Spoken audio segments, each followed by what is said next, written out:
اعوذ باللہ من الشیطان الرجیم بسم اللہ الرحمن الرحیم۔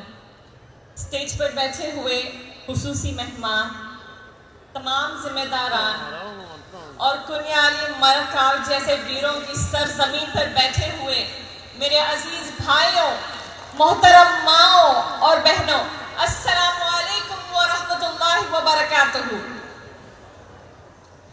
میں شکر گزار ہوں پاپولر فرنٹ آف انڈیا کا کہ انہوں نے مجھے اپنے اس منچ پر اپنی بات رکھنے کا موقع دیا اور ایک بہترین مدعے پر جو سیو دا ریپبلک کیمپین چلا رہے ہیں۔ واقعتاً آج ایسے مدعا بہت ضروری ہے کیونکہ بے شک ہماری ڈیموکریسی خطرے میں ہے۔ چند ہی دن گزرے ہیں ہمیں آزادی کے 75 سال کا جشن مناتے ہوئے۔ ہمارا دیش آزاد ہوا 75 سال ہو چکے ہیں۔ ہمارے بزرگوں کی بڑی قربانیوں اور مشقت سے ملی ہے ہمیں یہ آزادی۔ جتنے بھی فریڈم فائٹرز تھے انہوں نے اپنی مفاد کے لیے نہیں لڑی تھی یہ لڑائی، بلکہ ہندوستان کی بہترین مستقبل کے لیے یہ آزادی کی لڑائی لڑی گئی تھی۔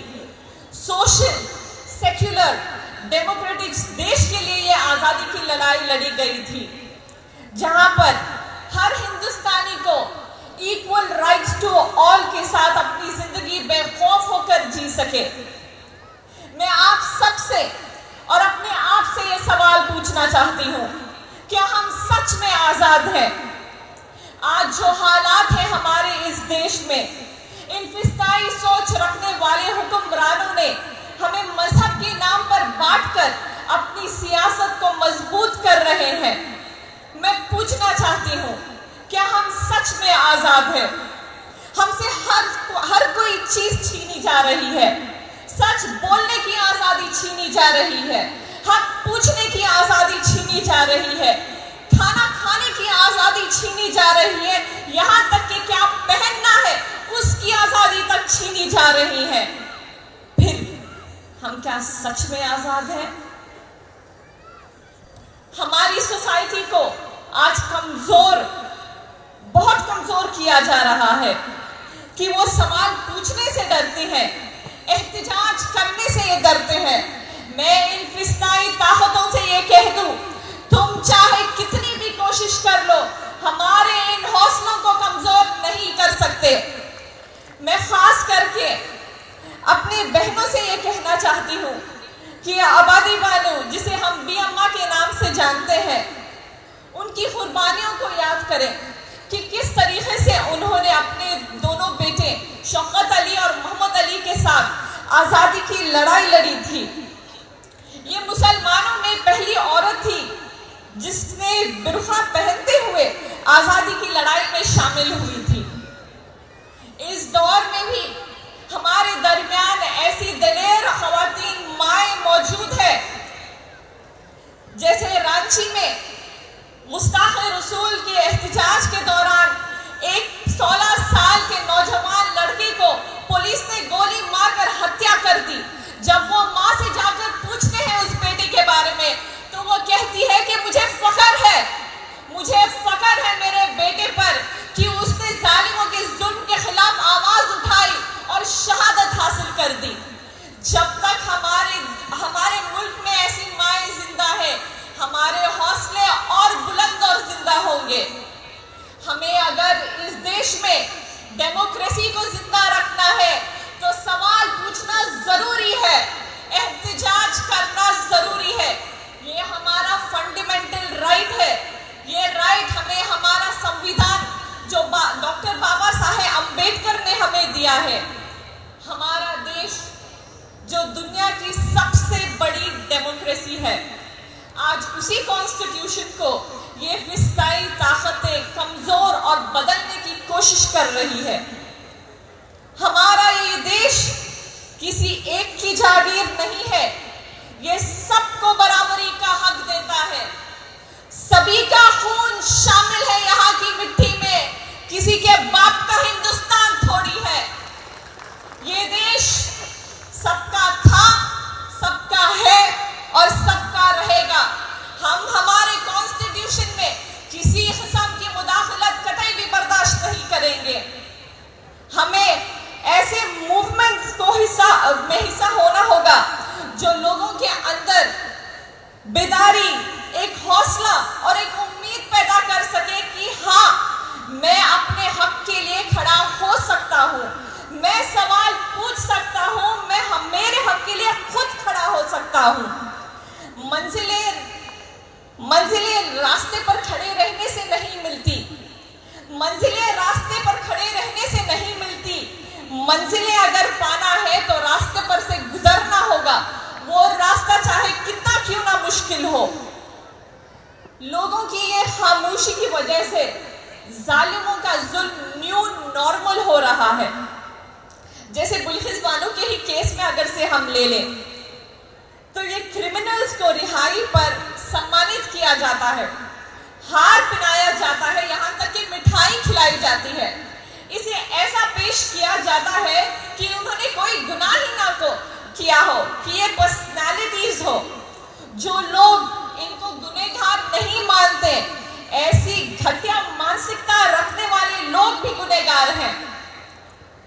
آج جب سے یہ پارٹی حکومت میں آئی ہے تب سے ہم لوگ دیکھ سکتے ہیں کہ جو ظلم کرتا ہے وہ جیل کی سلاخوں کے باہر ہوتا ہے، اور جو ظلم کے خلاف آواز اٹھاتا ہے اسے ڈرانے کے لیے جیل کی سلاخوں کے پیچھے ڈال دیا جاتا ہے. جیسے کہ تیسرا سٹرواد کو 70 دن گجرات دنگے فسادات کے خلاف آواز اٹھانے کے لیے جیل کی سلاخوں کے پیچھے ڈالا گیا تھا. مگر یہ بے وقوف لوگ یہ نہیں سمجھ سکتے کہ 70 دن میں کسی کے حوصلے نہیں توڑے جا سکتے. یہ ٹوٹنے والے حوصلے نہیں ہیں، یہ بلند ہونے والے حوصلے ہیں، اور یہی حوصلے فسطائی طاقتوں کو راس نہیں آتی. آج ہمارے دیش میں عورتوں کے اوپر ظلم لگاتار بڑھتا جا رہا ہے، ریپ کیسز لگاتار بڑھتی جا رہی ہے. لیکن یہ پارٹی نے بہت جملے بازی کر کے پاور میں آئے تھے. عورتوں کے سمان میں بی جے پی میدان میں یہ پھر ان کا جملہ غلط ہو گیا. انہیں ایکچولی کہنا چاہیے تھا عورتوں کے سمان میں بی جے پی میدان میں نہیں، ریپسٹ کو بچانے میں بی جے پی میدان میں، وہ چاہے اناؤ ہو، کٹھوا ہو، ہاتھرس ہو یا گجرات ہی کیوں نہ ہو. یہ کرائم نہیں تو کیا ہے؟ 5 مہینے پریگننٹ عورت کے ساتھ ساموہک بلاತ್ಕಾರ کیا جاتا ہے، پھر اس کے ہاتھوں سے اس کی 2 سال کی بچی کو چھین کر اس کا سر کچل کر اسے مار دیا جاتا ہے. اس کے سامنے اس کی بہن اور اس کی ماں کی عزتوں کو چھنی کیا جاتا ہے اور اسے مجبور کیا جاتا ہے دیکھنے پر، اور اس کے انیہ گھر والوں کو مار دیا جاتا ہے. یہ کرائم نہیں تو پھر کیا ہے؟ اور پھر بلقیس کو لہو لہان حالت میں وہیں پہ چھوڑ دیا جاتا ہے، یہ سوچتے ہوئے کہ وہ مر چکی ہے، لیکن وہ زندہ تھی. وہ زندہ تھی یہ خوفناک داستان بیاں کرنے کے لیے. وہ زندہ تھی. ایک سروائیور سے ایک فائٹر کا ایک مشکل سفر طے کیا اس نے. ہمارے پردھان منتری جی لگاتار مسلمان بہنوں اور بیٹیوں کے حق کے بارے میں بات کرتے ہیں. وہ بہت فکر مند ہوتے ہیں اور کہتے ہیں کہ مجھے بہت فکر ہے میری مسلمان بہنوں اور بیٹیوں کی. آج کہاں ہے وہ؟ کیوں خاموش ہے؟ جب یہ بہن حق کی گہار لگا رہی ہے تو کہاں ہے ہمارے دیش کے پردھان منتری؟ کیوں کچھ نہیں بولتے؟ کہاں ہے وہ بھائی جب ان کی بہنوں کو ضرورت ہے؟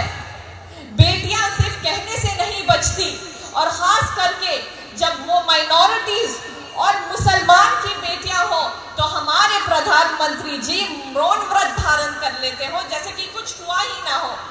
اب حال ہی میں اتر پردیش کے لکھیم پور میں 2 دلت بچیوں کے ساتھ عزت لوٹی گئی، پھر ان کے ساتھ گلا گھونٹ کر مار کر جھاڑوں پہ ان کی لاشوں کو لٹکا دیا گیا. مگر پھر بھی ایک آواز نہیں، کچھ بھی نہیں. بیٹی بچاؤ کہہ دینے سے بیٹیاں نہیں بچتی. بیٹیوں کو بچانے کے لیے ان ظالموں کو خلاف سخت سے سخت سزا دینی چاہیے، نہ کہ ان کو رہا کر کے وہ چاہے کتنے جاری ہو۔ ایسے میں ایسی صورتحال میں سلام کرتی ہوں بلقیس بانو کے جذبے اور حوصلے کو کہ اتنے ظلم اور اتنے سازشوں کے بعد بھی وہ اپنے حق کے لیے کھڑی رہی۔ اب یہ ہماری ذمہ داری ہے، خاص کر کے ہم تمام عورتوں کی یہ ذمہ داری ہے کہ اور ایک بلقیس ہمارے ملک میں نہ ہو، اور ایک بلقیس کے ساتھ ایسا ظلم کبھی نہ دوبارہ ریپیٹ ہو جس سے ہمارا ملک پھر سے شرمسار ہو۔ ہم عورتوں کو ایک اہم کردار نبھانا ہے۔ یہ کردار نفرت کے ٹھیکیداروں کے خلاف، جن کا زندگی کا مقصد بس یہی ہے کہ کس طریقے سے مائنورٹیز پر ظلم کیا جائے، ان کا جینا حرام کیا جائے، کبھی گائے کے نام پر، کبھی مسجد کے نام پر، کبھی حجاب کے نام پر، کبھی مدرسوں کے نام پر۔ ان کو ہماری مسجدوں سے، ہمارے حجاب سے، ہمارے کھانے سے یا ہمارے مدرسے کچھ لینا دینا نہیں ہے۔ انہیں اگر سے مسئلہ ہے تو ہماری آئیڈینٹی سے، ہماری شناخت سے، جس کو یہ مٹانے کے لیے لاکھ کوشش کر رہے ہیں۔ لیکن میں ان حکمرانوں کی کٹ پتلیوں سے یہ کہنا چاہتی ہوں، توحید کی امانت سینے میں ہے ہمارے، آسان نہیں مٹانا نام و نشاں ہمارا۔ اب یہ جان لو، یہ لگاتار یہ نیریٹو پھیلاتے ہیں کہ مسلمان خواتین جو ہیں سپریسڈ اور اپریسڈ ہے۔ میں ان سے یہ بھی کہتی چلوں کہ قدم با قدم اس نفرت کی سیاست کے خلاف ہم ہمیشہ کھڑے رہیں گے۔ یہ زمانہ ہمیں کمزور نہیں کر سکتا، یہ فسطائی طاقتیں ہمیں کمزور نہیں کر سکتی۔ ہمیں ہر چیز نظر انداز کر دینے کی عادت ہو چکی ہے، اور اسی کی وجہ سے نفرت کی سیاست کو بڑھاوا مل رہا ہے۔ ہم بھول جاتے ہیں ہمارے اوپر ہوئے ظلم کو، نوٹ بندی کے وقت کی قطار میں ٹھہرا رہنا ہم بھول جاتے ہیں۔ ہم بھول جاتے ہیں کووڈ کے وقت گنگا پر تیرتی ہوئی لاشوں کو۔ ہم بھول جاتے ہیں نیشنل لاک ڈاؤن کی وہ تکلیفیں۔ ہم بھول جاتے ہیں کسانوں کی وہ خودکشیاں۔ ہم بھول جاتے ہیں ان ماؤں کے آنکھوں سے گرتے ہوئے آنسو جس نے اپنے جوان بچوں کو کھو دیا۔ ہم بھول جاتے ہیں آصفہ پر ہوئے ظلم کو۔ ہم بھول جاتے ہیں رات کے اندھیروں میں چھپتے چھپاتے جلتی ہوئی لاشوں کو۔ ہم بھول جاتے ہیں ماؤں کی انتظار کی آنکھیں، جن کے ان گنت بچے، بے گناہ بچے جن کی سلاخوں کے پیچھے ہیں۔ ہم بھول جاتے ہیں، لیکن ہمیں یہ سب یاد رکھنا ہوگا تاکہ اس ظلم کے خلاف اپنی آواز کو ہم بلند کر سکیں۔ ہم یہ سمجھتے ہیں کہ جو برے حالات اس دیش میں گزر رہے ہیں، اس کے خلاف لڑنے اور آواز اٹھانے کے لیے ہمیں کوئی مسیحا بچانے آنے والا ہے۔ تو یہ جان لو، ہماری حفاظت اور حق کے لیے، ہماری ظلم کے خلاف لڑنے کے لیے ہمیں خود ہی کو کھڑا ہونا ہوگا۔ ہم لوگ آج اگر اس ظلم کے خلاف آواز نہیں اٹھائیں گے تو ہماری آنے والی کئی نسلیں ہمیں اس کے لیے کبھی معاف نہیں کرے گی۔ اگر آج ہم خاموش رہے تو آنے والی کئی نسلوں کو خاموش رہنا پڑے گا۔ سر جھکا کے جیو نہ منہ چھپا کے جیو، سر جھکا کے جیو نہ منہ چھپا کے جیو، ستمگر کی نظروں سے نظریں ملا کر جیو۔ ہم اگر 2 دن کم جیے تو اس میں حیرت کیا، ہم ان کے ساتھ تھے جو شمع جلا کے جیے۔ میں اس امید